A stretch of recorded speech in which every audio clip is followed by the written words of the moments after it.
Root रास्ता नहीं है, मगर लोग ऊपर काफ़ी परेशान हैं क्योंकि हेलीपैड भी नहीं आ पा रहा है। मौसम अलर्ट पे है, रेड अलर्ट पे है, तो इन्होंने आगे कार्रवाई क्यों नहीं करी गई? केदारनाथ में तबाही की गवाही ये लोग दे रहे हैं। कहा जा सकता है जिस तरह से तबाही का मंजर है, जंगल के रास्ते से जान बचा करके ये लोग यहाँ निकल रहे हैं। कहा जा सकता है जिस तरह से ये जंगल का रास्ता है और इस रास्ते की अगर बात की जाए तो यहाँ पर बचना बड़ा मुश्किल है, क्योंकि चढ़ने के लिए पगडंडी भी नहीं है, उतरने के लिए पगडंडी नहीं है, लेकिन ये इस डंडे के सहारे यहाँ पर उतरते हुए नजर आ रहे हैं। कहा जा सकता है बेहद परेशान है, क्योंकि लगातार अगर बात की जाए जिस तरह से मौसम यहाँ पर आड़ बना हुआ है, कहा जा सकता है कि मौसम की मार इस वक्त सिर्फ भक्तों पर पड़ती हुई नजर आ रही है। केदारनाथ बाबा के दर्शन करने के लिए पहुंचे थे, लेकिन बात की जाए जिस तरह से बादल फटे हैं। क्या नाम है?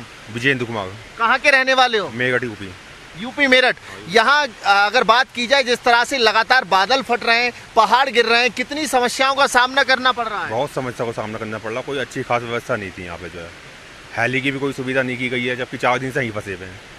कहा जा सकता है कि जिंदगी, बहुत ऐसे लोग हैं जो अपनी जिंदगी की जंग हार चुके हैं, लेकिन आप जिंदगी की जंग जीतने के लिए पैदल जंगल के मार्ग से निकल कर आ रहे हैं। जी बिल्कुल, पैदल जंगल के मार्ग से निकल के आ गए हैं। बिल्कुल जो है एनडीआरएफ की टीम ने कल जो है छोड़ दिया था हमें, जो है यहाँ पे कल छोड़ दिया था। कुछ और भी लोग हैं, उनसे बात करते हैं। जिस तरह से यहाँ पर देखने को मिल रहा है, लोग बेहद परेशान हैं। पहाड़ों की बात की जाए, ना रास्ता है ना कुछ है, लेकिन जंगल में होकर के फिर भी जान बचाने के लिए निकले हैं। क्या नाम है आपका? कहाँ के रहने वाले? मुकेश सिंह, दिल्ली से। मैं दिल्ली से रहने वाले। भाई साहब, किस तरह से आपने मंजर देखा? आप उस वक्त कहाँ थे जब बादल फट रहे थे? उस टाइम मैं केदारनाथ में ही था। बहुत बुरा मंजर था और काफ़ी त्रासदी हुई है। रामबाड़ा का पुल है, काफ़ी चीज़ें हैं वहाँ पर, पहाड़ काफ़ी डैमेज हुए हैं, रास्ता नहीं है, मगर लोग ऊपर काफ़ी परेशान हैं क्योंकि हेलीपैड भी नहीं आ पा रहा है और खाने की व्यवस्था भी लोगों को पूरी नहीं मिल पा रही है। खाने की व्यवस्था नहीं मिल पा रही है। कहा जाए जिस तरह से यहाँ पर देखने को मिल रहा है, लगातार एक के बाद एक बादल फटे हैं। उसके बाद अगर श्रद्धालुओं की बात की जाए तो भारी तादाद में वहाँ पर श्रद्धालु मौजूद थे। कम से कम 600 से 700 श्रद्धालु थे जी, कम से कम।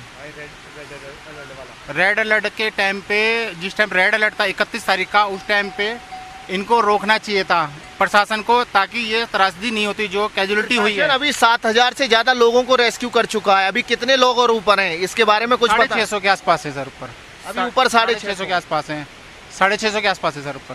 सुविधा नहीं मिली हाली। देखिए, कहा जा सकता है कि ये वो लोग हैं जो परेशान हैं, और दूसरी तरफ अगर देखा जाए तो इस जंगलों के मार्गों से निकलकर ये अपनी जान सुरक्षित खुद यहाँ पर पहुँच रहे हैं। और कहा जा सकता है कि प्रशासन की तरफ से इनके लिए कुछ खास व्यवस्था मुहैया नहीं कराई गई है। लेकिन दूसरी तरफ अगर बात की जाए, उत्तराखंड के मुख्यमंत्री की अगर बात की जाए, पुष्कर सिंह धामी की अगर बात की जाए, तो लगातार इस मुद्दे पर गंभीर हैं, लगातार प्रशासनिक अधिकारियों को दिशा निर्देश देते हुए नजर आ रहे हैं। लेकिन जिस तरह से जंगल के रास्ते से निकलना बेहद मुश्किल हो रहा है, न्यूज़ वन इंडिया की टीम लगातार इस रास्ते पर आगे बढ़कर इन लोगों से जानने का प्रयास कर रही है किस तरह से यहाँ पर घटना हुई। जो तबाही है, तबाही का मंजर कितना भयभीत था, कितना भयानक था, और लोग किस तरह से बचकर निकल रहे हैं। क्या नाम है आपका? मेरा भारत सिंह नाम है, दिल्ली से, बुराड़ी। भाई, तबाही का मंजर क्या आपने देखा? आप वहाँ मौजूद थे? नहीं, मैं उस टाइम मौजूद नहीं था, मैं अपने रूम में था। मगर जब ये चीज़ प्रशासन को पता चल गई है कि मौसम अलर्ट पे है, रेड अलर्ट पे है, तो इन्होंने आगे कार्रवाई क्यों नहीं करी गई?